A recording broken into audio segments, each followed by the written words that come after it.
Assalamualaikum warahmatullahi wabarakatuh. Sampurasun, wargi Jabar, wargi anti hoax. Kita ketemu lagi dalam kegiatan podcast ya, bersama Jabar Sabar Hoax. Dan tema untuk hari ini kita akan mengangkat belajar merdeka dari hoax. Wargi Jabar, alhamdulillah di samping saya sudah hadir tamu kehormatan kita, tamu spesial kita hari ini, Bapak Budi Hermawan ya, SPD MPhil SNE. Beliau kesehariannya adalah Kepala UPTD Teknologi Informasi dan Komunikasi Pendidikan Disdik Jawa Barat. Apa itu komunikasi pendidikan, apa yang dikelola oleh beliau sehari-hari, nanti akan coba tanyakan. Wilujeng Santen Pak KUPTD. Iya. Alhamdulillah. Madamang Pak. Izin dibuka. Siap, mangga Wilujeng Pak. Wilujeng Santen. Alhamdulillah. Di lalu Pak, silakan. Oke. Saya Budi Hermawan. Tadi sudah diperkenalkan SPD MPhil SNE. Kebetulan pada kesempatan ini diamanahi oleh pimpinan untuk menjadi Kepala UPTD ya, Unit Pelaksana Teknis Daerah Teknologi Informasi Komunikasi Pendidikan. Bicara masalah teknologi komunikasi informasi pendidikan adalah bicara bagaimana proses pembelajaran itu kita fasilitasi dengan berbagai bentuk teknologi informasi yang tersedia. Jadi kita mencoba menyiapkan berbagai aktivitas yang bisa mendukung terhadap proses pembelajaran. Dan lebih banyak kalau misalnya kita mengenal dulu ada pendidikan jarak jauh. Nah, teknologi informasi pendidikan ini berupaya untuk memfasilitasi proses itu bisa berjalan dengan baik. Iya. Menarik nih Pak Budi, PJJ dengan teknologi informasi. Saya pikir tadi jangan-jangan UPTD ini dibentuk karena ada PJJ gitu, atau memang dari ini ada Pak ya? Sebenarnya UPTD Teknologi Informasi Komunikasi Pendidikan ini merupakan concern dari berbagai entitas yang mengembangkan pendidikan dari tingkat nasional sampai tingkat provinsi dan kabupaten kota. Dan di tingkat nasionalnya kita memiliki namanya unit Pusdatin, Pusat Data dan Informasi Pendidikan.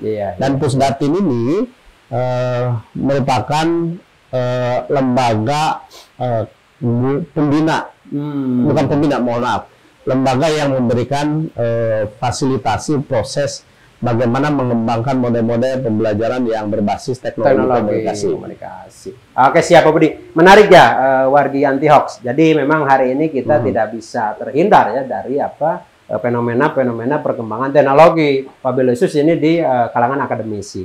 Pak Budi, ini menarik nih, kita keseharian di Jabar Sabar Hoax, sasaran kita ada dua wilayah Pak ya, area literasi digital yang salah satunya adalah hari ini. Ini bagian dari concern kita di literasi digital. Yang kedua concern kita di tangkap darurat, yaitu penindakan klarifikasi informasi menyadukan.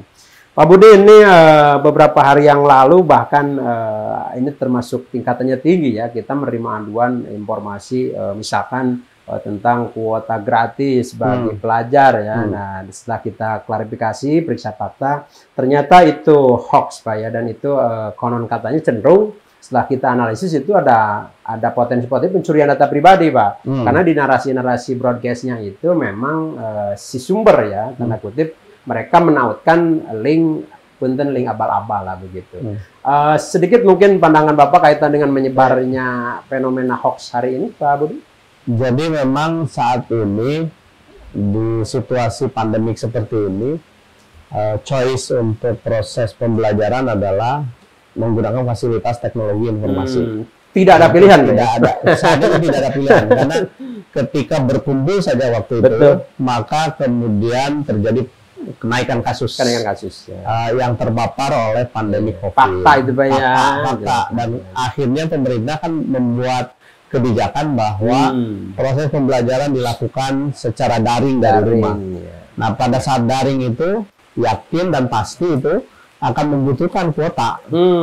Karena bagaimanapun juga setiap siswa bisa akses ke proses pembelajaran itu kalau memiliki kuota yang cukup. BBM-nya Pak ya. Betul. Nah,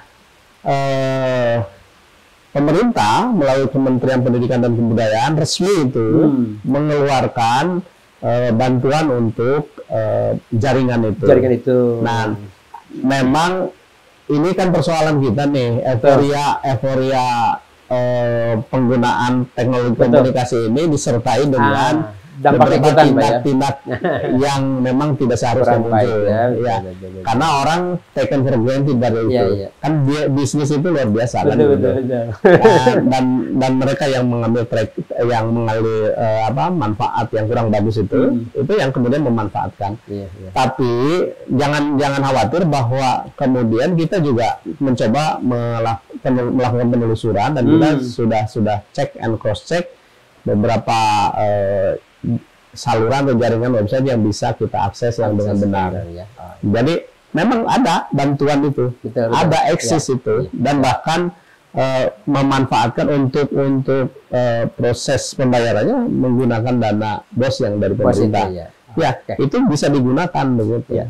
Warga anti hoax sudah dipastikan ya bahwa kebijakan pemerintah kaitan untuk mendukung PJJ ini itu benar adanya ya, tidak bohong. Hanya saja di perjalanan ada pihak-pihak yang memanfaatkan dengan mengirimkan link-link atau phishing yang memang berbahaya.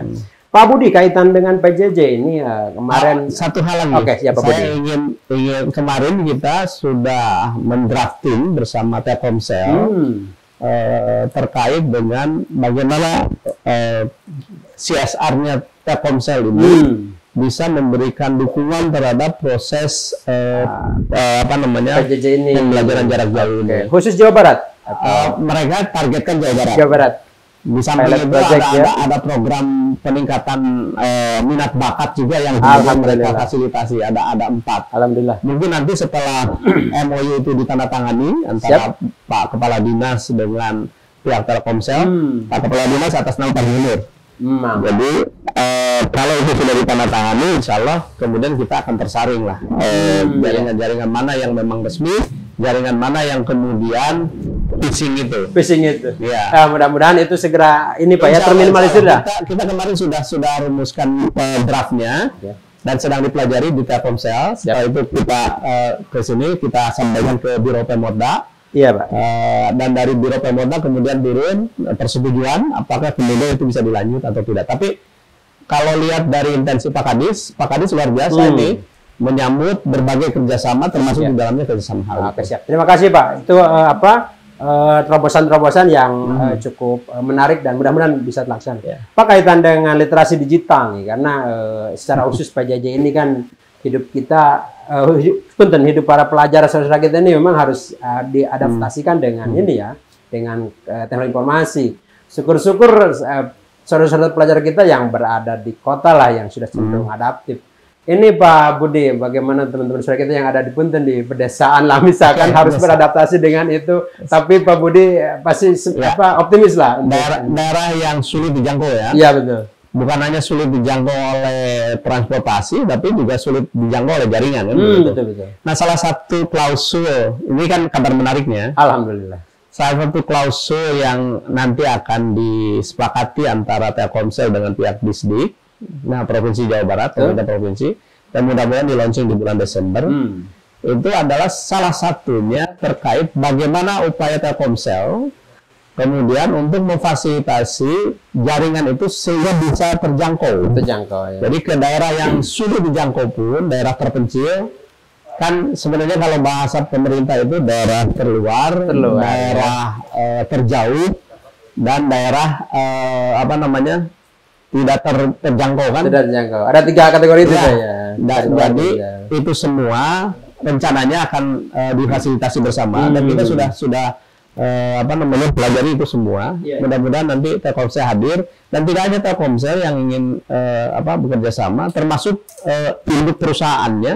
PT Telkom juga berharap ada kerjasama dengan kita. Ini Pak, ketika ada entitas untuk menguatkan infrastruktur ya di teknologi informasi wabil khusus dalam kaitan mendorong peningkatan kualitas belajar gitu. Nah, ada satu sisi yang mungkin Pak Budi akan lebih menarik dan bertantang ya kaitan dengan literasi digitalnya, Pak. Ketika kita kalau misalnya nanti menyiapkan secara infrastrukturnya, tapi tugas kita bersama kaitan untuk menguatkan literasi digital bagi para pelajar. Karena tidak sedikit Pak Budi ya anaknya sih sudah adab ya dengan tapi orang tuanya. Nah, kita kadang kebingungan Pak ketika menghadapi orang tua, misalkan yang euforia tadi lah Pak. Ada yang Pak trik menasihati agar orang tua juga paling tidak punya tanggung jawab lebih nih sekarang, tidak hanya memastikan kuotanya penuh nih Pak, tapi bagaimana memastikan anak-anaknya mengakses situs-situs yang bermanfaat atau khusus untuk pendidikan. Pandangan Pak Budi? Jadi begini, literasi digital itu tidak hanya diberlakukan pada peserta didik, tapi semua komponen yang terlibat dari proses pendidikan itu. Kan yang harus terlibat dari proses pendidikan itu adalah orang tua, pasti itu. Yang kedua adalah guru, yang ketiga orang dewasa lain. Nah, salah satu yang mungkin bisa kita lakukan adalah ada tindakan pencegahan. Pencegahan, Pak ya? Betul. Setuju, Pak. Nah, pencegahan jangan sampai kemudian akses digital ini masuk kemana-mana, karena kan di situ dunianya dunia yang luar biasa, eksplorasinya bisa dilakukan dengan luar biasa juga. Paling tidak ada restriksi yang kemudian disepakati. Nah, mungkin salah satunya itu yang kami akan lakukan dengan Telkomsel di situ. Jadi bisa diinikan ini Pak gambaran dan jadi ketika anak mau masuk ke sebut saja website yang kurang mendidik, maka dengan sendirinya kemudian di stop atau dialihkan. Wah, luar biasa nih Pak. Ini yang ingin kami lakukan. Karena kalau misalnya itu tidak dilakukan, nanti kan anak itu biasanya kalau berselancar, inginnya kemana saja begitu. Tengok kiri, tengok kanan, belas yang seperti inilah. Mudah-mudahan saja dengan ada pembatasan restriksi, tapi harus disepakati dan diketahui orang tua. Maka keterlibatan orang tua serta gurunya maka keterlibatan orang tua, guru, dan anggota masyarakat dewasa lainnya itu sangat penting di situ. Karena sebenarnya anak itu memulai dari coba-coba, dan jangan dikira bahwa anak itu biasanya kemampuan untuk eksplorasinya lebih tinggi daripada kita. Contoh sederhana, anak saya ya, misalnya kita ingin masuk ke provider tertentu, saya tidak tahu caranya, tapi anak saya yang baru SMA sudah tahu bahkan bagaimana caranya, prosedurnya bagaimana, dan lain sebagainya. Nah, kehadiran orang tua, kehadiran orang dewasa yang mendamping anak ini sangat penting. Nah, orang bisa bicara orang dewasa kan bisa guru, bisa kakaknya, bisa saudaranya yang lebih dewasa. Memang bagi orang-orang yang tua yang kurang familiar dengan digital ini kita jalan. Tapi bukan berarti kita harus berhenti di situ. Berarti kan harus ada proses sosialisasi dan penyadaran terhadap orang tua terkait itu. Dan kolaborasi Pak Budi ya.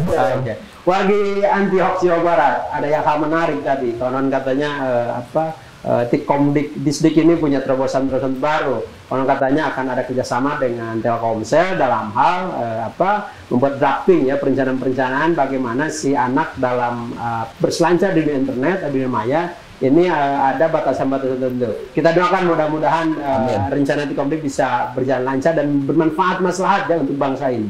Pak Budi, kembali ke literasi digital.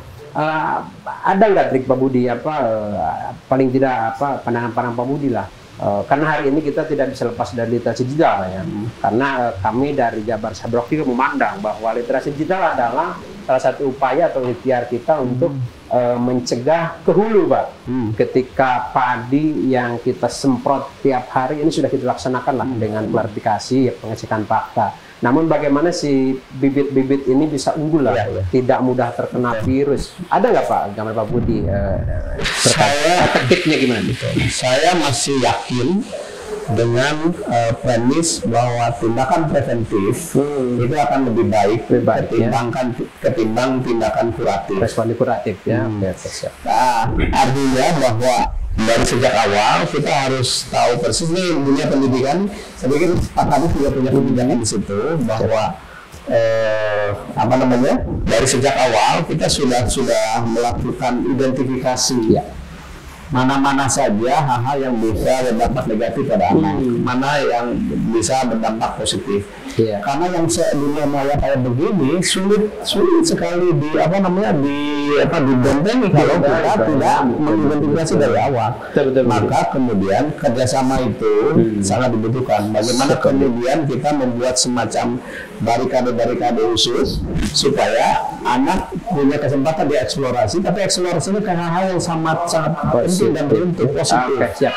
Pak Budi, beberapa hari lalu saya ikut Global Fact ya di tatanan internasional. Karena di Amerika itu Pak ada beberapa program ya untuk literasi digital, salah satunya Media Wise gitu. Jadi di sana itu Pak Budi anak-anak setara SMP, SMA itu sudah bukan lagi mengeksplor Pak, tapi mereka udah mulai mengepek pemeriksaan fakta. Ini cukup menarik dan ini mudah-mudahan perlahan kita bisa ini. Pak Budi, secara khusus literasi digital ini sudah mengintervensi kurikulum ini Pak? Apa memang ada pelajaran khusus atau bagaimana Pak Budi? Sebenarnya mau tidak mau, suka tidak suka, dan itu bagian dari manfaat dari COVID.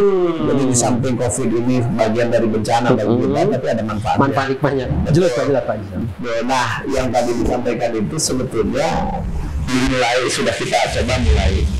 Alhamdulillah. Meskipun kan itu sistemnya sendiri perlu kita, kalau misalnya Amerika punya sistem seperti itu, maka why not kita melakukan adaptasi ketika hal itu baik Pak ya.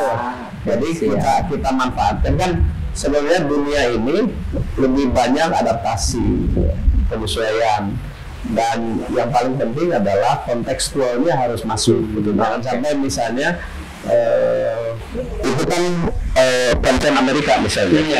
Nah, bagaimana kemudian itu diadaptasikan di framing Indonesia? Dan saya kami yakin bahwa orang Indonesia memiliki kompetensi yang lebih ya. Coba lihat, ini kan ada hoax, juga ada kantornya. Ada hoax, ada kantornya. Siap. Dari mana belajarnya? Oke. Kenapa? Karena kemampuan analitik dan generasi kita sudah masuk generasi Z. Luar biasa.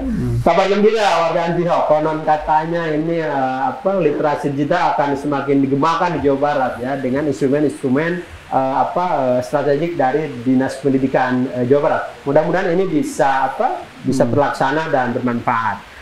Terakhir mungkin Pak Budi, saran Bapak untuk agar tidak mudah tergiur oleh informasi-informasi yang belum jelas fakta-faktanya, kayak informasi undian, informasi pemberian pulsa, barangkali dalam konteks hoax. Pertama adalah upayakan sources yang benar-benar bisa dipercaya. Sumber ya, paling jawaban Dok. Sumber ya itu pertama. Jadi kalau misalnya masuk website itu, website yang benar resmi, dan bukan website yang abal-abal ya. Banyak sekali yang abal-abal itu, dan profesinya macam-macam betul. Dan kadang-kadang menggiurkan. Termasuk di dalamnya tawaran-tawaran dapat uang dan lain sebagainya. Padahal itu semua bagaimana meng-cross-check itu, mungkin kita bisa kerjasama dengan Kominfo atau Diskominfo. Nah, nggak boleh. Saya pikir Kominfo memiliki kapasitas di situ, kompetensinya dalam bidang hal itu. Jadi bagaimana kemudian memilih dan memilah website-website yang tepat. Dan kami juga berharap begini. Jadi website untuk pembelajaran khusus itu yang kemudian direkomendasikan ke kita. Nanti kita bisa utilisasi. Oke, siap. Ini semakin terbuka ya. Pak Budi, yang terakhir kali nih, Jawa Barat ternyata penduduknya paling tertinggi terbesar Pak di Indonesia ini pengguna internet. Ini data APJ 2019. Satu sisi itu berkah karunia Pak ya. Tapi satu sisi ya ancaman itu membutuhkan juga Pak. Jadi balik lagi perlunya harmonisasi kerjasama kolaborasi. Orang dewasa satu dengan orang dewasa lainnya. Artinya di sektor kami pendidikan, dia pasti guru. Nah, guru-guru mau tidak mau, suka tidak suka sekarang harus mulai memahami tentang model-model pengembangan pengetahuan digital ini. Dan kita bersyukur karena sudah ada program pemerintahnya. Alhamdulillah. Merdeka Belajar, kemudian program sekolah penggerak, guru penggerak dan lain-lainnya itu sudah berbasis digital semua. Dan saya pikir ketika gurunya aware terhadap masalah itu, maka kemudian dampak lainnya mudah-mudahan orang tua juga sama dan siswa akhirnya terjaga dari berbagai isu. Alhamdulillah, Wargi Jabar, ini perbincangannya kalau dikupas lebih lama ini akan lebih menarik. Hanya saja kemudian mohon maaf ini waktunya memang terbatas. Wargi Antihoax, beberapa insight yang dapat disampaikan bahwa Tikkom Dikdisdik ini ternyata punya terobosan-terobosan yang luar biasa ya, kaitan dengan meluaskan program literasi digital hari ini. Yang selanjutnya bahwa kita warga Jawa Barat mau tidak mau harus bisa beradaptasi dengan kecanggihan teknologi, wabil khusus di lingkungan pendidikan ya, baik guru maupun para pelajar. Nah, kita doakan ini rencana-rencana Pak Budi ini bisa berjalan dengan lancar. Dan mungkin Wargi Jabar, untuk saat ini kita akan tutup podcast kita sore hari ini. Sekali lagi tetap cross check ketika ada berita yang meragukan, bisa tanya ke kami ke Jabar Sabrok, atau kaitan dengan tadi misalkan ada link-link kaitan dengan pulsa yang menggiurkan, barangkali Wargi Jabar bisa langsung tanya ke akun-akunnya Disdik. Itu saja barangkali, tetap sehat, salam Antihoax. Wassalamualaikum warahmatullahi wabarakatuh.